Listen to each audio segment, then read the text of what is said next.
Aqui.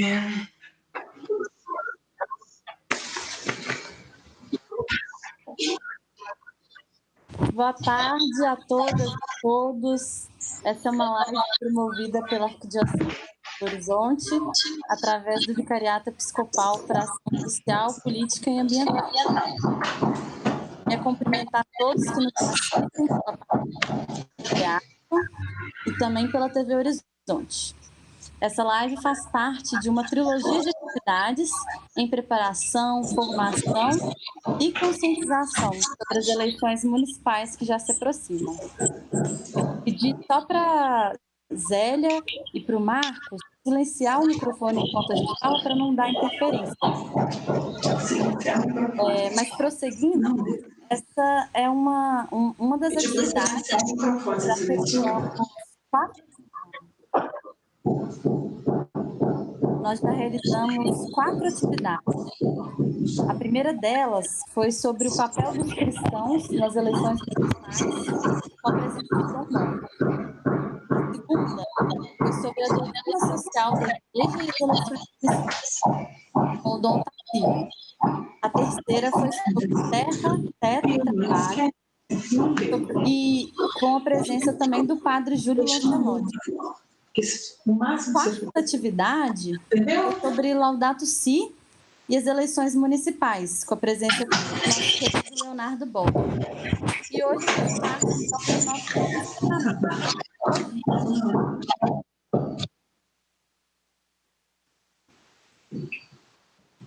Professora Zélia, é só clicar em cima do microfone? Não, já posso. Porque aí já... Isso. Muito obrigada. Então, hoje, a gente está partindo, então, para a nossa última atividade em preparação e em conscientização das eleições municipais, que é essa live sobre mulheres e as eleições. E eu tive a honra de poder mediar essa atividade de hoje junto com o Marcos, da Pastoral dos Surdos da Arquidiocese de Belo Horizonte. E recebendo, então, a Zélia, que é assistente episcopal para a ação política do VEASPAM. Eu queria muito agradecer a sensibilidade do Padre Júlio, de toda a equipe envolvida nos bastidores dessa live. O meu nome é Marina Oliveira e eu faço parte da equipe de trabalho da região episcopal Nossa Senhora do Rosário, que é responsável pelos trabalhos pastorais também na minha cidade, Brumadinho. Hoje nós vamos conversar um pouco sobre um assunto muito importante: mulheres e as eleições municipais. Mas é um assunto também um pouco triste. Pensar que há muito pouco tempo atrás as mulheres não tinham controle nem da própria voz me deprime.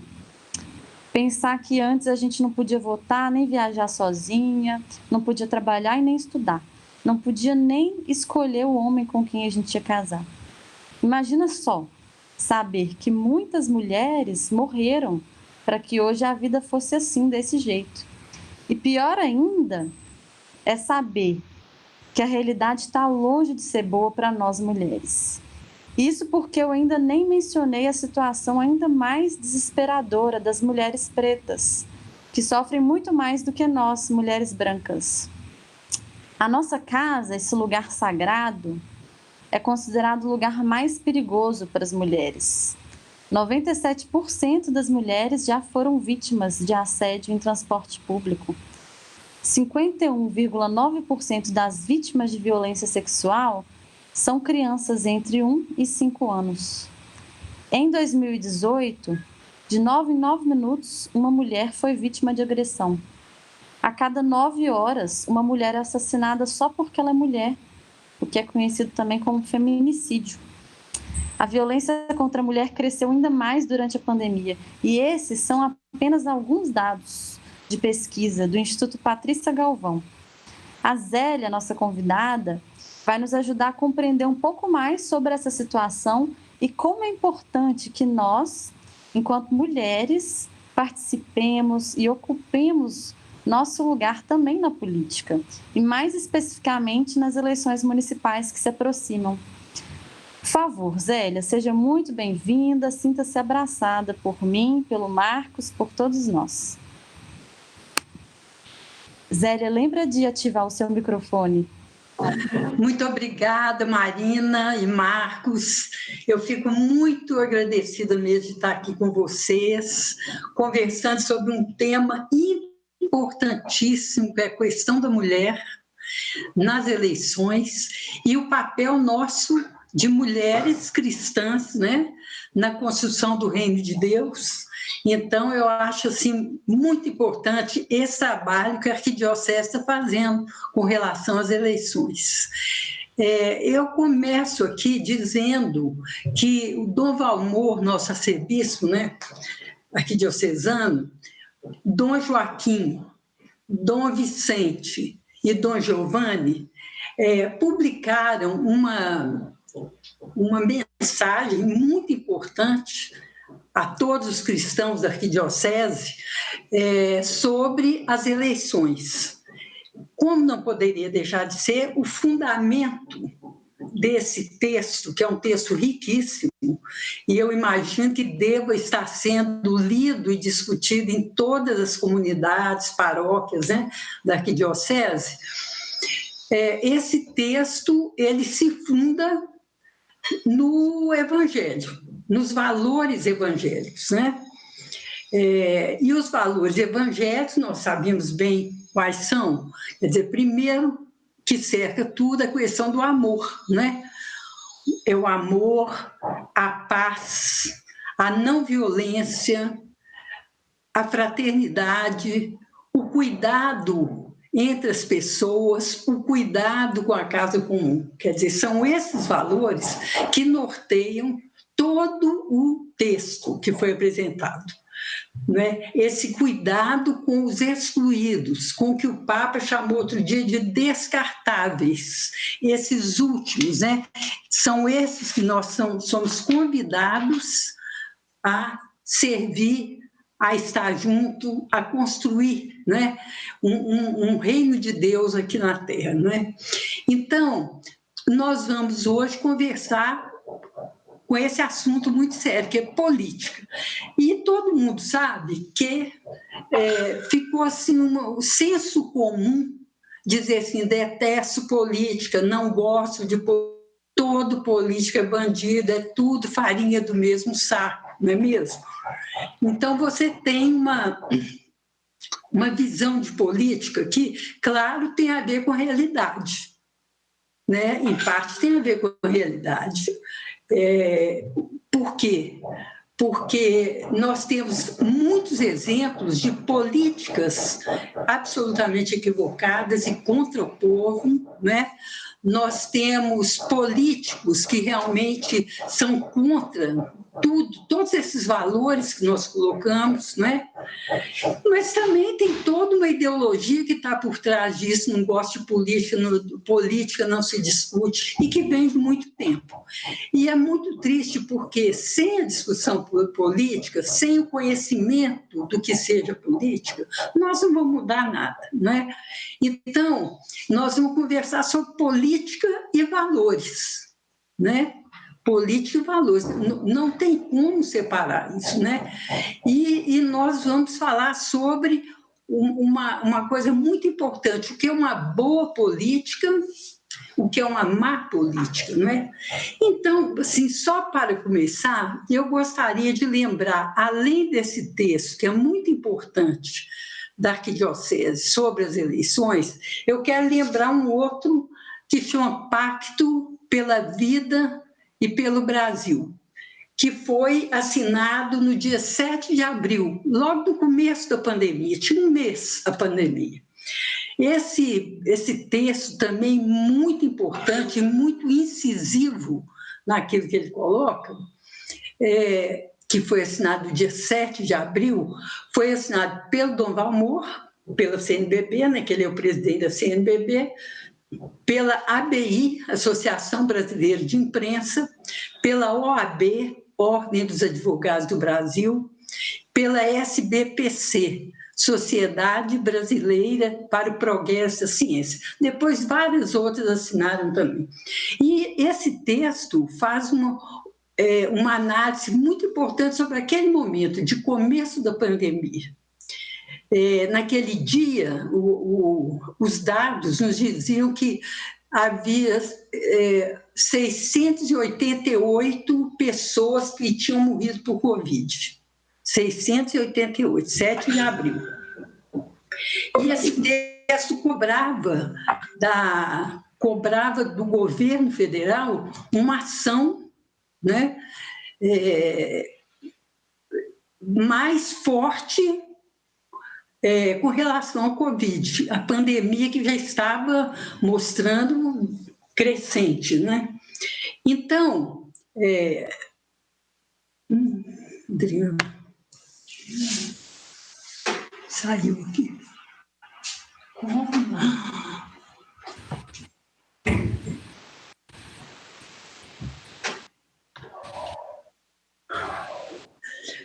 apagar aqui. Não acho nada. Pois é. Então, desculpa, gente. Então, naquele exato momento, e depois houve uma continuidade, o governo federal simplesmente tocou como, digamos, política pública negar o que estava acontecendo, né? O Bolsonaro dizia, é uma gripezinha, não precisa de usar máscara, todo mundo tem que trabalhar, vai acabar com a economia, quer dizer, negando a ciência. E, com certeza, isso aí contribuiu para que muitas mortes acontecessem, muitas mortes. Hoje nós temos quase 160 mil mortes, é uma tragédia, uma coisa terrível, e é fruto de um crime, porque é uma maneira de tratar a vida das pessoas com total descaso. Então, nós podemos dizer que a política é muito importante, porque você pode fazer ou um processo de morte nas pessoas ou um processo de vida, não é mesmo? Você pode penalizar, precarizar a vida das pessoas, ou você pode constituir uma situação em que as pessoas tenham melhores condições de vida, tenham mais saúde, mais educação. Quer dizer, a política é central. Nós temos que recuperar essa questão de discutir a política, né? E essa política que, a partir da nossa visão de cristãos, que tem uma marca que leve à vida. Nós dizemos, Jesus fala, eu vim para que todos tenham vida e vida em abundância. Então, é esse nosso dever, né? Não cair como aconteceu, que junto com essa negação da Covid, de não usar máscara, não precisa lavar a mão, não precisa, né? Negando a ciência mesmo, junto com isso, você tem todo um processo de desestabilização de políticas públicas duramente conquistadas ao longo dos anos, né? E que o SUS, por exemplo, que foi a salvação desse país, né? Foi assim, um processo mesmo de desmerecer o SUS, né? E agora já saiu, vi aqui uma portaria do governo federal querendo privatizar parte do SUS e tal. Então, a gente tem que ter muita clareza com relação a isso. Então, nós estamos falando sobre política e valores, e sobre a necessária presença do cristão no fazer político, né? Mas aí eu pergunto assim, o que tem a ver com mulher? Né? Nós estamos discutindo a questão da mulher. O que tem a ver com mulher? A Marina já até introduziu, né, Marina? Você falou aí dessa dificuldade que nós temos, nós mulheres, aí ao longo da história, né? Então, eu vou fazer um convite assim a vocês, que estão nos acompanhando aqui agora, para dar um pulinho lá no tempo de Jesus. Dar uma olhada como é que era a sociedade no tempo de Jesus. Conhecer como Jesus viveu, como as mulheres viviam naquele tempo, né? Naquele tempo de Jesus, a mulher, e vocês vão ver que ao longo do tempo algumas coisas não mudaram ainda, né? A mulher era um ser de segunda classe. podemos falar assim. Você tinha claramente a divisão do espaço. O espaço público, que era do homem, né? Que era o espaço da rua, do mercado, da política, do protagonismo na religião, e o espaço da mulher, que era a casa, o cuidado doméstico, o cuidado com a família, e por aí. Quer dizer, você tinha uma rígida separação. E as mulheres eram seres do silêncio também. Quer dizer, não era para falar, não falavam nas sinagogas, não podiam falar nas sinagogas, não podiam aprender a Torá, não podiam conversar com homens na rua, né? Vou chamar de rua, assim, no espaço público, né? Porque conversar com homem poderia ser considerado adultério. Então, assim, a mulher tem uma vida muito cerceada, muito cerceada. E aí, com essa descrição rápida, né, sobre o que era a sociedade no tempo de Jesus, ver como que Jesus vai dar uma mudança nisso aí, vai provocar uma mudança nisso aí, tá? Olha bem, Jesus não ensinava só na sinagoga. Nós temos relatos no Evangelho que ele estava, né, conversando, ensinando na sinagoga. Jesus, a proposta de criação do reino é uma proposta de caminhada. Então, Jesus fazia tudo caminhando, junto com as pessoas, junto com as pessoas. E nós sabemos agora que muitas mulheres seguiam, estavam nesse grupo itinerante, onde Jesus ensinava o que era o reino do céu, né? Mais pelo testemunho, pela vida, né? Do que por muita fala, muita conversa, né? Tem as grandes falas, né, belíssimas, né, o Sermão da Montanha, outros, né? Mas era muito assim na caminhada que acontecia. E nessa caminhada, muitas mulheres estavam junto com ele, né? Então, só isso aí já dá uma mudança naquele registro, primeiro, de espaço público e privado. Mulheres caminhando junto com Jesus, solteiras, casadas, né? Outra coisa que vai acontecer, que Jesus provoca, né? É o fato de conversar com as mulheres, né? São cenas belíssimas, né? Ele conversando com a samaritana, pedindo água samaritana, né? E ela sai para anunciar que ele era o Messias, que ele falou com ela, quer dizer, ele fala com as mulheres, ele ouve as mulheres, né? Outro fato, assim, também no público, né? A mulher cananeia, que faz um pedido a Jesus e ele responde, olha, eu vim para salvar o povo de Israel. Mas ela insiste, ele muda de opinião. Ele atende essa mulher. Quer dizer, ele é uma pessoa que ouve, né? Outra coisa interessante que a gente percebe lendo o Evangelho, que o espaço da casa era o espaço privado, né? Era o espaço das mulheres. Então, muitas reuniões vão acontecer nas casas, né? Com a presença dessas mulheres, né?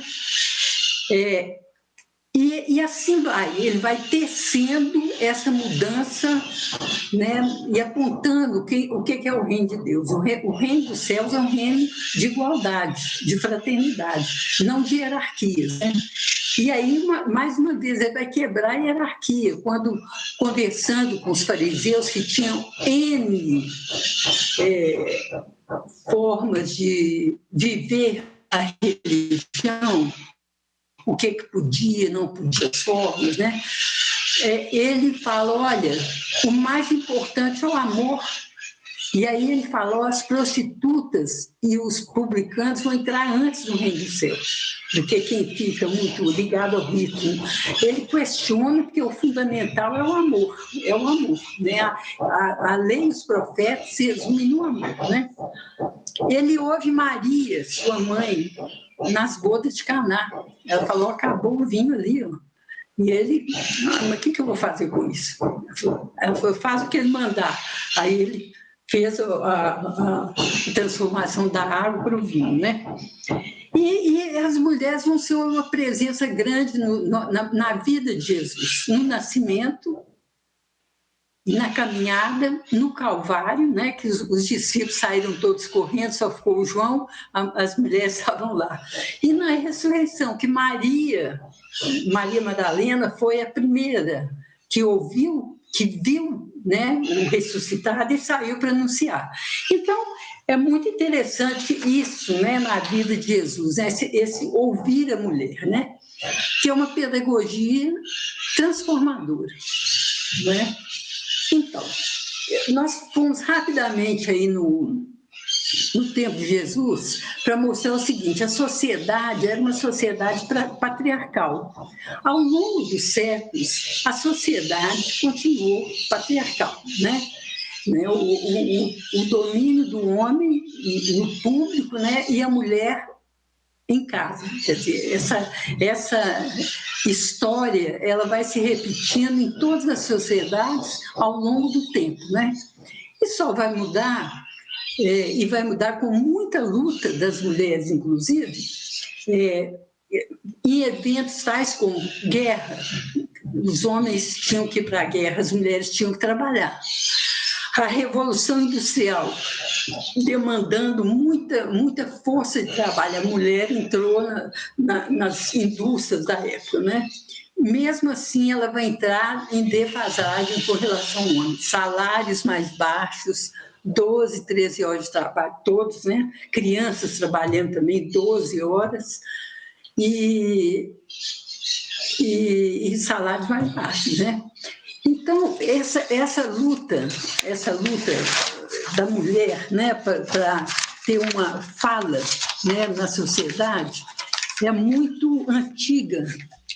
Muita coisa mudou, mas tem muita coisa ainda para mudar, muita coisa. Eu vou pegar, então, agora o Brasil, porque nós só uma repassada assim, nessa história, né, para a gente não perder o fio da meada.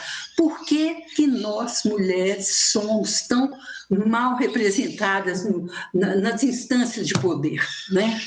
Por quê, né? Então, nós temos que entender.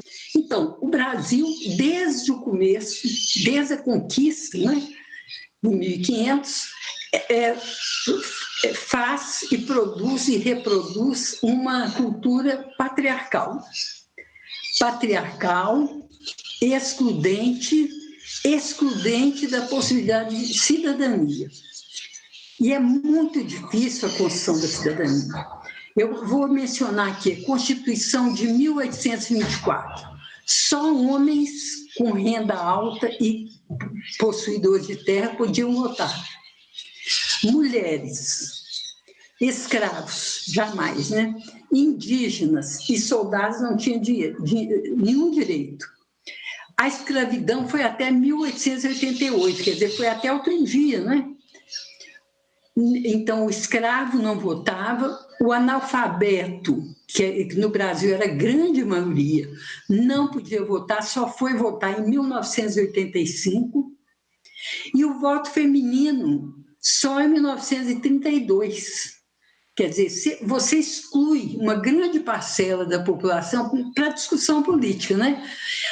Então, foi necessário muita luta, muitas mulheres lutaram para conquistar o direito ao voto, conquistar isso que a Marina falou, não precisar mais pedir permissão para trabalhar, para viajar, para estudar. Tudo tinha que pedir permissão ao marido, quer dizer, a sociedade muito rígida, né? Então, foi preciso muitos movimentos de mulheres pelo voto, muitos movimentos de mulheres para trabalhar mesmo, né, para se libertar. E os movimentos feministas que vão cada vez mais, né, tomarem poder, né, de pressão, de negociação, de conscientização e tal. Então, esses movimentos vão acontecer na década, principalmente, vão pegar assim, década de 70, 80, em cima de pautas feministas. de reconhecimento, né, da mulher, da força da mulher na sociedade. Mas tudo isso é um processo muito lento, porque vocês vejam bem, a gente ficou muitos anos excluído até no direito do voto. Então, eu valorizo demais esse trabalho que foi feito por vários grupos feministas aí ao longo do tempo, e que tem pautas diversas.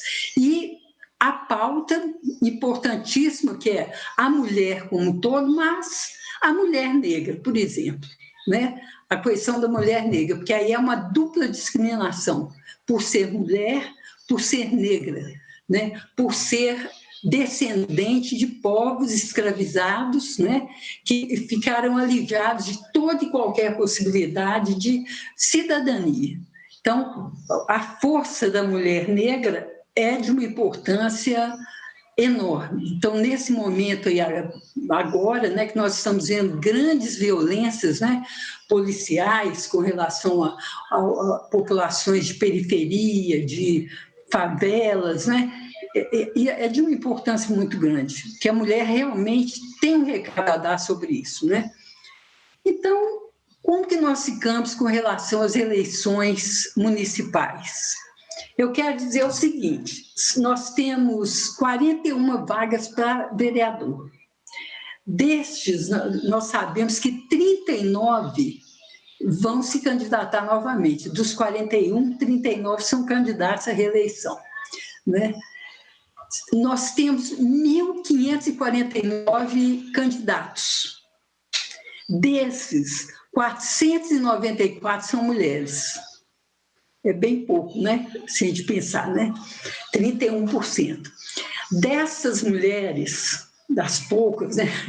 Mulheres, 18,9% são negras. Quer dizer, você vai cada vez mais diminuindo. Só uma indígena. E nós sabemos que há uma população indígena aqui na Grande BH, né? Estão morando em casas, né? Não tem assim um lugar específico, pode até ser que um ou outro tenha, mas eu soube que tinha em torno de 5.000 aqui. Então, nós temos esses dados, algumas mulheres. Mas eu acho que é importante a gente pensar uma outra coisa. Não basta ser mulher, não basta ser indígena, não basta ser negra. Isso aí é um dado importante, mas não é tudo. Nós temos que ver quais são os projetos que essas pessoas têm, né? Qual é a militância dessas pessoas com relação às políticas públicas necessárias para as mulheres e para toda a população? Porque a maioria da população é classe média baixa para baixo, é periferia mesmo. Então, quais são as propostas, né? Então, se nós não tivermos isso claro, nós vamos eleger pessoas que estão ali fazendo número. Estão participando de uma chapa para conseguir alguns votos e que vão eleger uma pessoa que está lá em cima, que tem mais chance de ser eleita. Elas estão fora. Agora, se há uma militância, se há uma proposta, quais são as políticas públicas que elas estão apoiando, elas têm um histórico de militância, porque se não tem, não adianta pôr uma pessoa só para dizer a mulher, né? Nós tivemos uma presidente da República, né? Pela primeira vez no Brasil, tiraram a Dilma. Agora, ela tinha uma história, ela tinha uma proposta. Quer dizer, você tem que ter clareza disso, não é só pelo fato de ser mulher, né? Você tem que ter um compromisso, né? Então, eu fico olhando assim a propaganda eleitoral, está lá, Maria da Pipoca, José do Bar, fulano de tal da carroça, sabe? Quer dizer, o que significa isso? Isso aí significa toda uma história que nós tivemos de alijamento do povo da participação política, porque geralmente esses são pessoas pobres que nem sabem por que estão ali. Muitas vezes estão ali para conseguir voto para o cabeça de chapa, vamos chamar assim, né? Então é muito grave.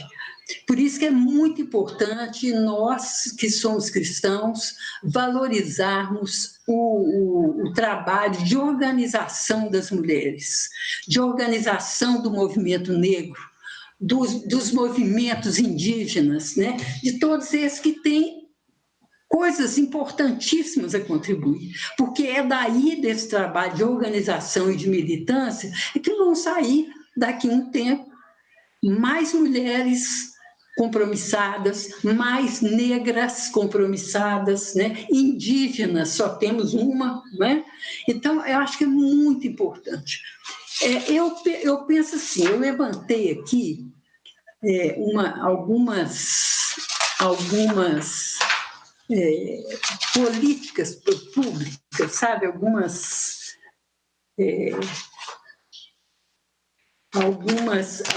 coisas que seria interessante a gente discutir. Por exemplo, o que a pessoa que é candidata ou candidato pensa sobre a violência contra a mulher, né? Ele pode não pensar nada e achar até que não tem isso não, que isso é ideologia, sabe? Agora tudo é ideologia, né? Então, uma candidata, por exemplo, pode propor descentralizar locais de atendimento, né? Melhoria da iluminação pública, treinamento permanente de guardas municipais, transporte público e servidores, de modo geral, para fazer ter um tratamento humanizado e respeitoso com relação às mulheres, com relação aos transexuais, com relação à criança, né? Um tratamento respeitoso. Todos homoafetivos, né? Quer dizer, é um trabalho de educação que tem que ser feito, né? Um dado importante, sobre, por exemplo, sobre a questão da violência policial é que essa violência policial, ela pesa muito mais sobre os negros, a população negra, né? Homens e mulheres, né? Eu peguei um dado aqui que eu vou passar para vocês, que é o seguinte, ó, recente, do Fórum Brasileiro de Segurança Pública. Foram 6.357 vítimas da violência policial. 8 em cada 10 mortos são negros. Todos adolescentes e jovens até 29 anos, e com baixa escolaridade, quer dizer, são moradores de periferia, de favelas, né? Então, nós precisamos olhar isso com atenção, a política pública que um vereador deve olhar, né? Com relação, por exemplo, à moradia, dar preferência à moradia popular às mulheres que estão à frente aí de vários movimentos, né? Nessas ocupações, por exemplo, a presença da mulher é muito grande, quer dizer, dar preferência na gestão, né? Na negociação sobre a questão da moradia, as mulheres, elas estão muito próximas ali, né? Da vida, né? Vamos chamar assim, né? Eu quero lembrar aqui mais uma, deixa eu ver aqui.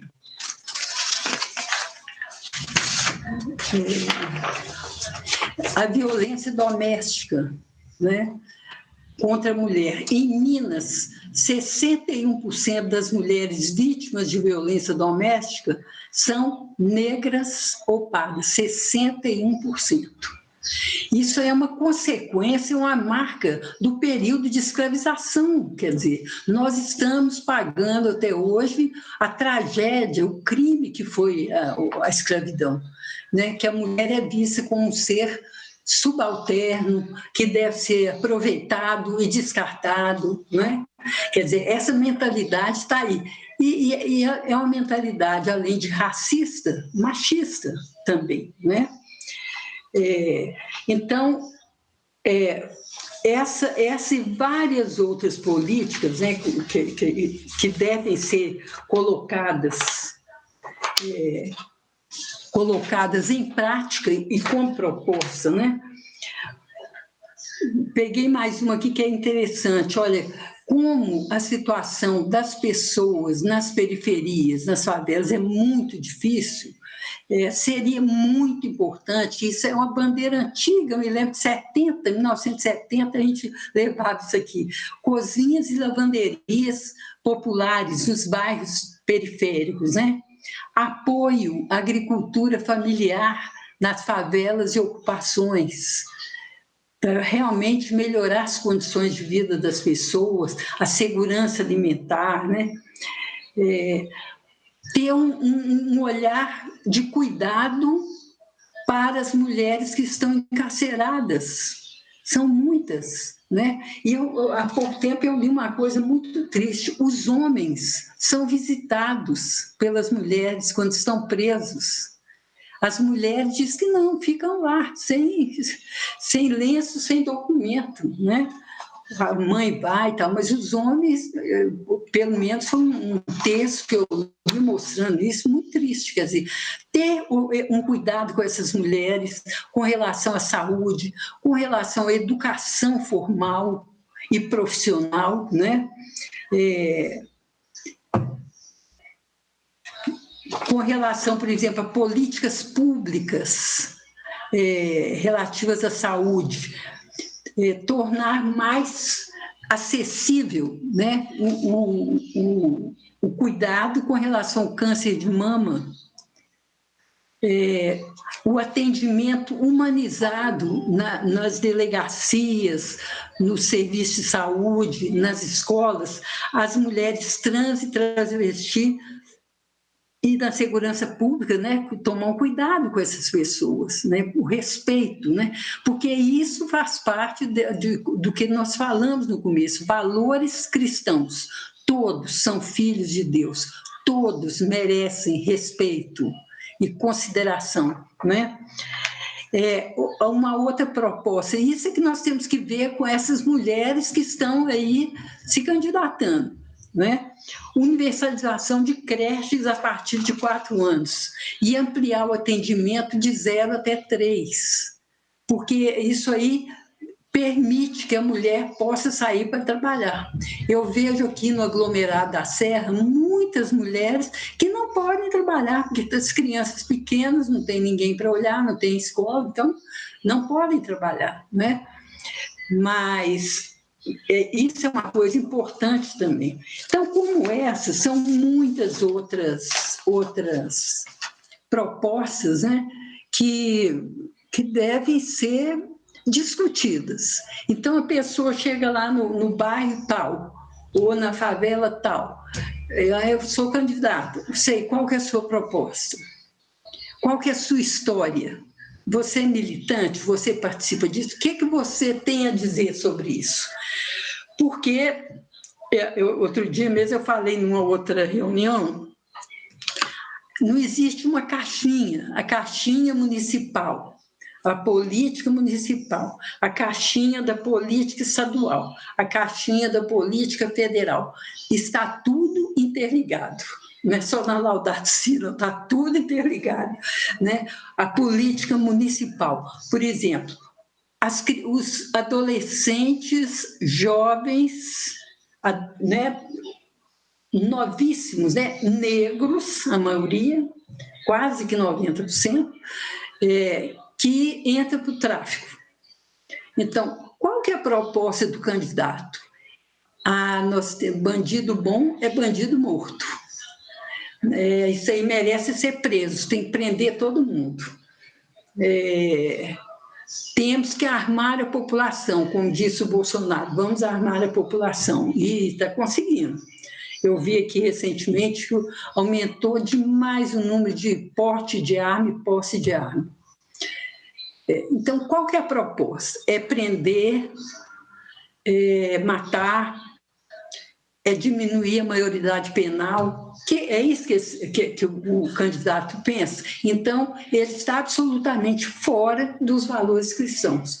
Qual que é a proposta de uma pessoa que está de acordo com esses valores? Os adolescentes que cresceram num lugar sem saúde, sem educação, sem esporte, sem saber se ia comer de manhã ou não, se ia ter o pai de manhã vivo ou não. Quer dizer, o menino cresce totalmente despreparado para a vida, né? Quer dizer, ele foi penalizado de todas as maneiras. Então, a proposta qual que é? É diminuir a maioridade penal? Lógico que não. É escola de altíssima qualidade, saúde de altíssima qualidade, né? Tudo que é necessário para um ser humano crescer fisicamente, espiritualmente, psicologicamente. Então, a proposta é essa. Então, se a pessoa, na conversa, fala de um jeito ou de outro, né? Então, isso tem a ver no legislativo estadual e tem a ver no Congresso Nacional. Professora Zélia, Sim. desculpa te interromper, é porque a gente já está chegando nos últimos minutos da nossa live, faltam 20 minutos, e a gente tem algumas perguntas e comentários. Muita gente está chegando, eu sei que você vai gostar. Ótimo. Tá. Só terminar, só uma coisa aqui. Se a pessoa defende as armas no município e no legislativo estadual, ela está junto no Congresso com a bancada das armas, que quer tiro, quer multiplicar, né? Armar a sociedade e tal. Então, as coisas são... A gente tem que ter muito cuidado. Pode falar, Marília. Que alegria de escutar e ver essa fala profética e clara, né, Zélia? Eu acho que não fica dúvida você reitera, né, assim como o Papa Francisco vem trazendo também na Fratelli Tutti, que a boa política é a política do amor, é a política que constrói vida, e se existe algum candidato, e se existe alguma proposta que prega a morte ao invés de vida, a política das armas, enfim, são candidaturas que não estão alinhadas com os valores cristãos. E a sua fala foi muito importante também, porque Papa Francisco vem falando, né, que a importância da gente cuidar e proteger a casa comum. Só que também não existe casa comum se alguém ficar para trás. Então, isso significa que a gente precisa caminhar de mãos dadas, homens, mulheres, migrantes, crianças, idosos, comunidades tradicionais, indígenas, quilombolas, o povo preto, enfim, ninguém pode ficar para trás. Então, eu recebi aqui nas nossas redes vários comentários. A Vilma Miranda está falando assim, ó: boa tarde, muito bom esse assunto. As mulheres precisam falar dos seus anseios e mostrar todo o seu potencial. A Cida Ribeiro está falando assim: gratidão às feministas. Tem também mais uma mensagem aqui, ó: mulher precisa deixar de ser escada para eleger homens. Sigamos os exemplos de nossas companheiras da Bolívia e Chile. Estamos juntas. Tem também Maria Aparecida Oliveira, que diz assim: boa tarde. Triste é ver cristãos apoiando o atual governo. Mulheres precisam ter mais consciência política. E, chegou algumas perguntas muito legais aqui, Zélia. Tem uma pergunta aqui que diz assim, ó: como a igreja pode contribuir para aumentar a participação da mulher na política, mas uma participação de qualidade? Tem outra pergunta que está falando assim: o fundamentalismo religioso contribui para que esses dados de violência contra a mulher que você citou aumente? Tem uma outra pergunta aqui que diz assim: é possível ser católica e feminista? E aí, enquanto você se prepara, Zélia, eu queria até contar uma história, porque essa pergunta é possível ser católica e feminista, me lembrou de uma situação que eu vivi com a minha mãe. Eu lembro, foi um dia assim, eu tinha acabado de chegar em casa, eu entrei no meu quarto e a minha mãe e a minha irmã estavam lá. E eu lembro que eu comecei a contar para minha mãe e para minha irmã que eu queria viajar para a Índia, queria me organizar, porque eu queria muito conhecer a Índia. E a minha mãe perguntou com quem que eu ia. Aí eu falei, eu vou sozinha, mãe. E em tom de brincadeira, a minha irmã foi lá e falou assim, olha, a feminista chegou.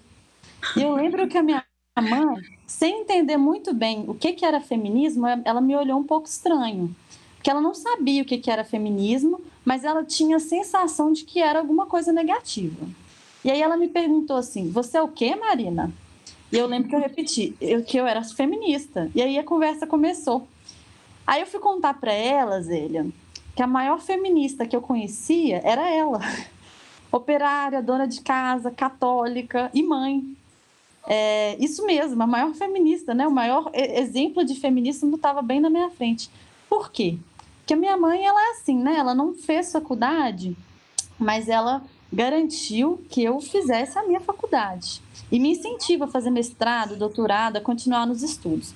Ela não tem o costume de viajar, mas ela me empurra para todo canto desse mundo, sabe? E ela sempre fala assim, Marina, filha, você tem que estudar, trabalhar, tem que ter o seu dinheiro, não pode depender de homem.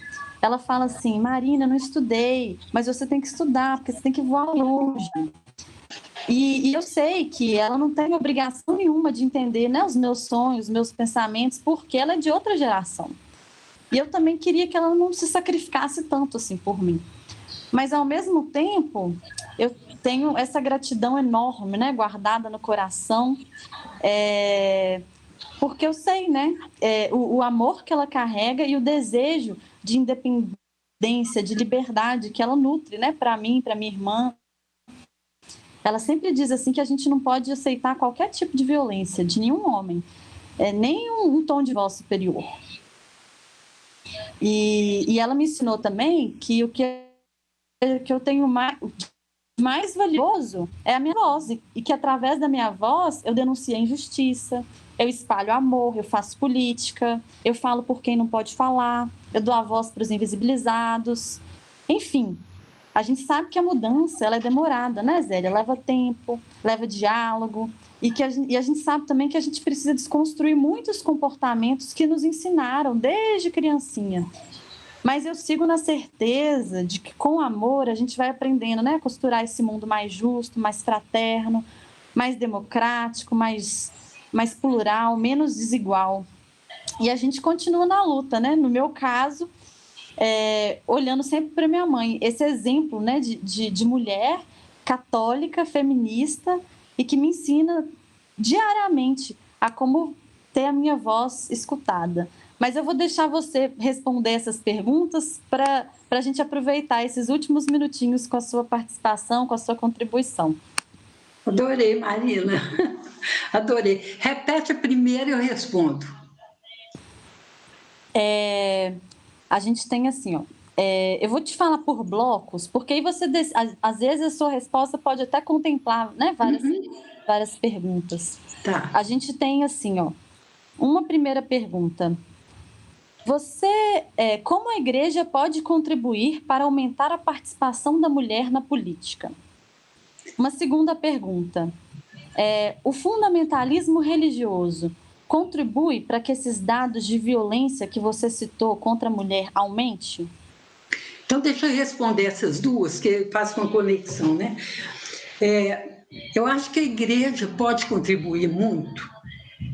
Primeiro, fazendo uma reflexão sobre si mesmo, né? Sobre a igreja.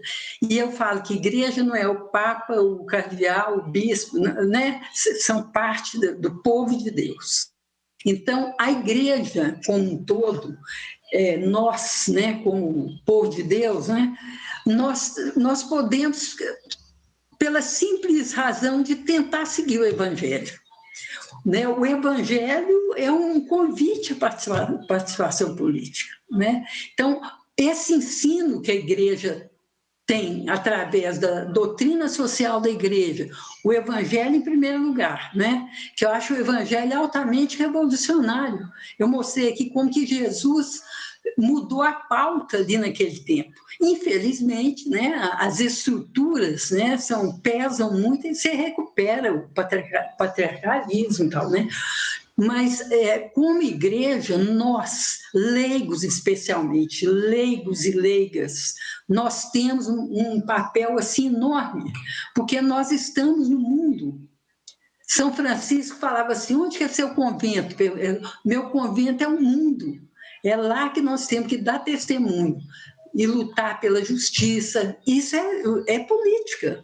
Lutar pela justiça, pela não violência, pela paz, pela fraternidade, pela nossa casa comum que está sendo devastada pelos poderosos, né? Isso é fazer política. Então, a igreja pode contribuir desse jeito, sendo nós leigos militantes. Né? O Papa falou uma coisa bem interessante recentemente: a igreja não pode ser um museu. Não pode ser um museu. Que as pessoas vão, sentam e acham que estão fazendo uma grande conexão com Deus, sentadinho e tal, assim, né? Ele falou e está certo. E ele falou outra coisa também muito interessante, que ele prefere uma igreja toda andrajosa, toda aos pedaços, toda machucada, porque está em saída, do que uma igreja que fica confortavelmente instalada sobre si mesma. Quer dizer, quando você fala em saída, você está falando em política. Sobre a questão do fundamentalismo, eu fico muito preocupada, porque o fundamentalismo religioso é um dos fenômenos que nós temos hoje gravíssimos. Quer dizer, uma leitura que não tem nada a ver com o espírito do Evangelho. Quer dizer, é aquela letra morta, não o espírito, né, que está ali presente. E o pior é que esse fundamentalismo que está muito presente em muitas, né, algumas igrejas neopentecostais, essas grandes, tipo Universal do Reino de Deus, Internacional da Graça, Milagre não sei o quê, né? Essas aí, elas são fundamentalistas, elas estão inseridas no mercado, elas adoram o Deus dinheiro, de preferência o dólar. Né? Elas têm outro Deus que não é esse Deus de Jesus Cristo. E, infelizmente, está acontecendo isso. A bancada, por exemplo, no Congresso da Bala, ela está trabalhando junto com a bancada dos evangélicos, entre aspas, né? E a bancada do boi, que está destruindo a natureza. Quer dizer, é um casamento horroroso, um casamento horroroso. Quer dizer, nós temos que ter muito cuidado, ver isso, e toda vez chegar fake news, que começaram a aparecer de novo as fake news sobre isso, né? Sobre esses temas, né? Nós temos que ter muito cuidado. E a Arquidiocese está fazendo um belíssimo trabalho de alerta, de consciência, de conhecimento do que é política e tal. Então, eu acho que o papel nosso é estar em saída, é fazer política, a boa política que tece, né, o amor, a caridade fraterna, né? É isso que nós temos que fazer. Zélia, eu vou fazer mais uma pergunta aqui que a gente recebeu, e aí eu vou pedir para você responder. A gente tem apenas 5 minutinhos para encerrar, e aí você já pode responder fazendo uma fala, né, final. Mas, assim, já aproveito para te agradecer pela participação. Eu que agradeço. Tem uma pergunta que diz assim, ó: Professora Zélia, percebe-se que boa parte dos candidatos não sabe o que realmente são funções dos cargos a que concorrem. É urgente uma formação prévia a esses candidatos.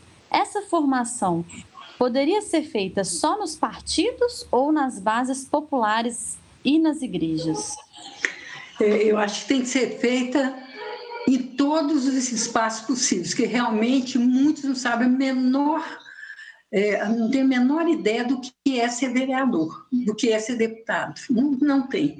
É culpa das pessoas? Não. Nós falamos de séculos de exclusão, séculos de não exercício da cidadania. quando você tem uma trajetória de exercício da cidadania, por exemplo, até 64, você tinha partidos, lutas, propostas, né? Era um momento assim, efervescente e muito cheio de contradições também. Então, você corta em 64, acaba com as lideranças, começa tudo de novo. Depois de muito problema, torturas, né, assassinatos, né, coisas tenebrosas que nós vivemos, né?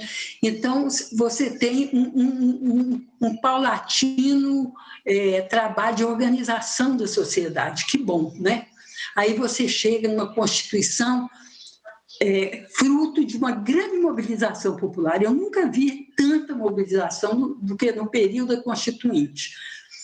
E, bom, muito bem, agora o propósito de mudar a Constituição, quer dizer, estão querendo piorar mais as condições de vida do povo, que a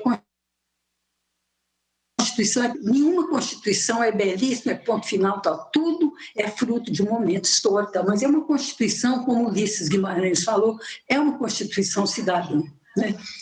Então, a discussão política tem que ser feita em todos os espaços. Mas a igreja, aqui, a arquidiocese, já está fazendo esse trabalho de formação política.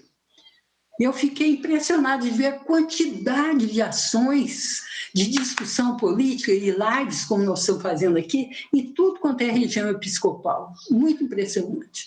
E tem um trabalho que está sendo organizado de acompanhamento dos agentes políticos, acompanhamento de gestores políticos, acompanhamento de pessoas que foram eleitas e que estão preocupadas, afinadas com essa linha de valores evangélicos, né?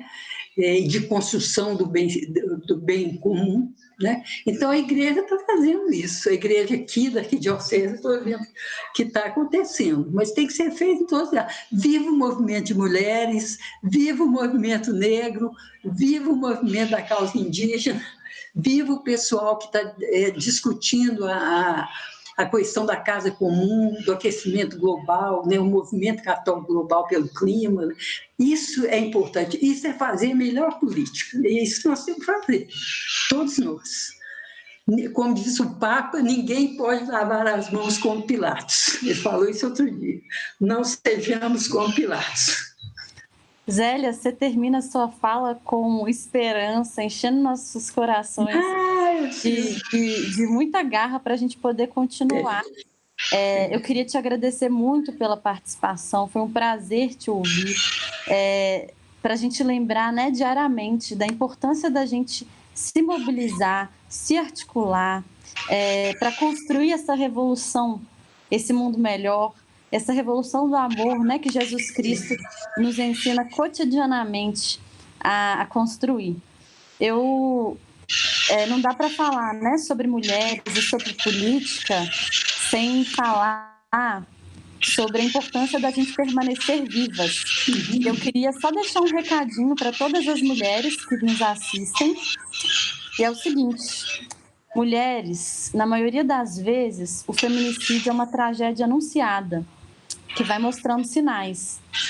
Se você se sente ameaçada ou insegura de alguma forma, por favor, procure ajuda. Ligue para o 180, que é a Central de Atendimento à Mulher em Situação de Violência. O atendimento é 24 horas durante todos os dias da semana. Eles nos ajudam a compreender um pouco mais sobre os nossos direitos, sobre as leis, nos informam sobre os serviços existentes. Para acionar o socorro imediato, diz que 190 para chamar a polícia militar. Nenhuma mulher precisa morrer. Estamos juntas e somos muitas e queremos permanecer vivas. Muito obrigada, pessoal. Ficamos por aqui. Foi um prazer estar com vocês. Eu também agradeço muito, muito, muito. A você, Marina, o Marcos, viu? Agradeço o convite que me foi feito, viu? E vamos à luta. Tchauzinho. Tchau. Obrigada pela participação a todos também. Tchau.